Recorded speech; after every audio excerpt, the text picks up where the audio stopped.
Next question है without actual division so that x cube minus 3x² minus 13x plus 15 is exactly divisible by x² plus 2x minus 3। और सारे हम question में देखते थे कि जो gx था या हम बोल सकते जिससे हमें डिवाइड करना तो वो एक लीनियर पोलिनोमियल देता था, बट इसमें ये एक क्वाड्रेटिक पोलिनोमियल है। तो क्वेश्चन लेकिन सिमिलर है कि जब हमें विदाउट एक्चुअल डिवीजन शो करना है कि ये जो गिवन पोलिनोमियल है वो इस पोलिनोमियल से एग्जैक्टली डिविजिबल है, तो जो जिसे हम डिवाइड करते हैं इट मीन्स कि वो डिविडेंड होता है एंड डिविडेंड को हम पी एक्स से डिनोट कर लेते हैं। तो P X equal to X Q minus 3x² minus 13x plus 15 हो गया। एंड जिससे डिवाइड करते हैं उसे हम क्या बोलते हैं, डिवाइजर बोलते हैं। एंड डिवाइजर को किससे डिनोट करते हैं, जी एक्स से। तो हमने जी एक्स से डिनोट कर दिया। अब फिर हमें क्या करना है, शो करना है कि ये जो पी एक्स है वो जी एक्स से क्या है, एग्जैक्टली डिविजिबल है। तो एग्जैक्टली डिविजिबल मीन्स कि रिमाइंडर क्या आना चाहिए, जीरो आना चाहिए। जैसे वही हम बोल सकते हैं कि 16 जो है वो 4 से एग्जैक्टली डिविजिबल है, बिकॉज जब हम 16 को 4 से डिवाइड करेंगे तो रिमाइंडर क्या आ जाएगा, जीरो आ जाएगा। 4 4 जा 16, रिमाइंडर क्या आ गया, जीरो आ गया। तो सिमिलरली पी एक्स जी एक्स एग्जैक्टली डिविजिबल है, इसका मतलब कि जब हम पी एक्स को जी एक्स से डिवाइड करेंगे, पी एक्स को जब हम जी एक्स से डिवाइड करेंगे तो रिमाइंडर क्या आएगा, जीरो आएगा। तो बाय रिमाइंडर थ्योरम हम जानते हैं कि जब हमें रिमाइंडर निकालना रहता है तो हम डिवाइजर को क्या करते हैं, जीरो से इक्वेट कर देते हैं। तो G X equal to zero, तो x² plus 2x minus 3 equal to zero, because G X की वैल्यू ये गिवन है। तो हमने क्वाड्रेटिक या पॉलिनोमियल को फैक्टराइज कैसे करना है वो हमने सीखा था। यहाँ पे क्या करते हैं, -3 को ही ब्रेक करके हम ब्रेक करते हैं कि अगर हम उनको सम या डिफरेंस करें तो 2x आ जाए बट मल्टीप्लाई करने पर -3 आए। तो यहाँ पर 3x माइनस एक्स क्या आ गया, प्लस 2x तो आ गया, लेकिन 3x इंटू माइनस 3 इंटू -1 क्या, -3 आ गया। तो हमने इसको फैक्टराइज किया तो x² plus 2x minus 3 equal to zero. तो हम लिख सकते हैं x², 2x को लिख सकते हैं 3x minus X and -3 equal to zero. अब इन दोनों में क्या कॉमन है, x कॉमन है, तो हम x कॉमन निकालेंगे तो क्या बचेगा, यहाँ पर x बचेगा। तो x और यहाँ पे क्या बच गया, 3, तो 3 हमने लिखा। अब इन दोनों में क्या कॉमन है, तो -1 कॉमन है ना।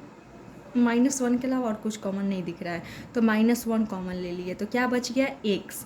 अब हम माइनस कॉमन ले लिए तो अंदर क्या हो जाएगा, प्लस हो जाएगा, क्योंकि जब हम फिर से ब्रेक करेंगे तो -x माइनस प्लस -3 है ना। जब हम -1 x प्लस 3 को ब्रेक करेंगे तो फिर से वही आ जाना चाहिए, -x माइनस प्लस -3 आ गया। तो हमने यहाँ से -1 कॉमन निकाला तो बच गया x plus 3 equal to zero.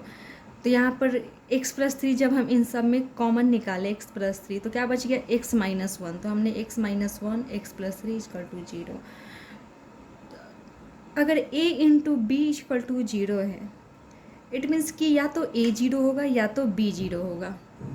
जैसे अगर a जीरो होगा तो अगर जीरो इंटू बी क्या हो जाएगा, जीरो हो जाएगा। या अगर हम बोले कि b जीरो होगा तो a इंटू जीरो क्या हो जाएगा, जीरो हो जाएगा। इट मीन्स कि x minus 1 equal to zero है या x plus 3 equal to zero है।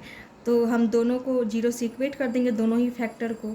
तो x minus 1 equal to zero तो x इक्वल टू 1 आ गया, and x plus 3 equal to zero तो x की वैल्यू क्या आ गया, -3 आ गया। तो यहाँ पर जी एक्स की दो वैल्यू आ गया, मतलब x की दो वैल्यू आ गया 1 एंड -3। इट मीन्स कि इस वैल्यू को जब हम पी एक्स में पुट करेंगे तो हमें पी एक्स इक्वल टू 1 है। अब हम इस 1 को जब पी एक्स में पुट करेंगे तो p1 हो जाएगा, एंड p1 क्या कहलाएगा, इस पोलिनोमियल का रिमाइंडर कहलाएगा। एंड सेकेंड देख रहे हैं कि x की दूसरी भी वैल्यू है -3, एंड -3 को जब हम पी एक्स में पुट करेंगे तो p-3 आ जाएगा, एंड p-3 क्या कहलाएगा, रिमाइंडर कहलाएगा, है ना। तो हम दोनों के थ्रू देख लेते हैं कि रिमाइंडर जीरो आ रहा है या नहीं आ रहा है, बिकॉज ये दोनों ही फैक्टर है। तो by factor theorem g x will be a factor of p x if p1 equal to zero and p-3 equal to zero. तो p1 हम फाइंड कर लेते हैं, 1 को जब हम px में रखते हैं तो क्या आ जाएगा, p1 हो जाएगा, और p1 ही क्या है, रिमाइंडर है। तो 1 का क्यूब -3 इंटू 1 का स्क्वायर -13 इंटू 1 प्लस 15, इसे जब हम सॉल्व करें तो क्या आ जा रहा है, जीरो आ जा रहा है। 1 - 3 क्या हो गया, -2 -13 क्या हो गया, -15, एंड -15 प्लस 15 क्या हो गया, जीरो हो गया। एंड सेकेंड, हम जब -3 को पी एक्स में पुट करते हैं तो क्या हो जाएगा, p-3, एंड p-3 क्या है, रिमाइंडर है। तो p-3 की जब हम कैलकुलेट करते हैं तो -3 का क्यूब -3 इंटू -3 का स्क्वायर -13 इंटू -3 प्लस 15, जब हम इन सबको सॉल्व करते हैं तो क्या आ जा रहा है, 0 आ जा रहा है। इट मीन्स कि इस दोनों ही फैक्टर्स को जब हम फैक्टर्स के जो वैल्यू है उनको जब हम पी एक्स में पुट करके रिमाइंडर फाइंड कर रहे हैं तो देख रहे हैं कि दोनों ही केस में क्या आ रहा है, रिमाइंडर 0 आ जा रहा है। इट मीन्स कि पी एक्स क्या है, एग्जैक्टली डिविजिबल है x-1 and x+3, that is x² + 2x - 3 से।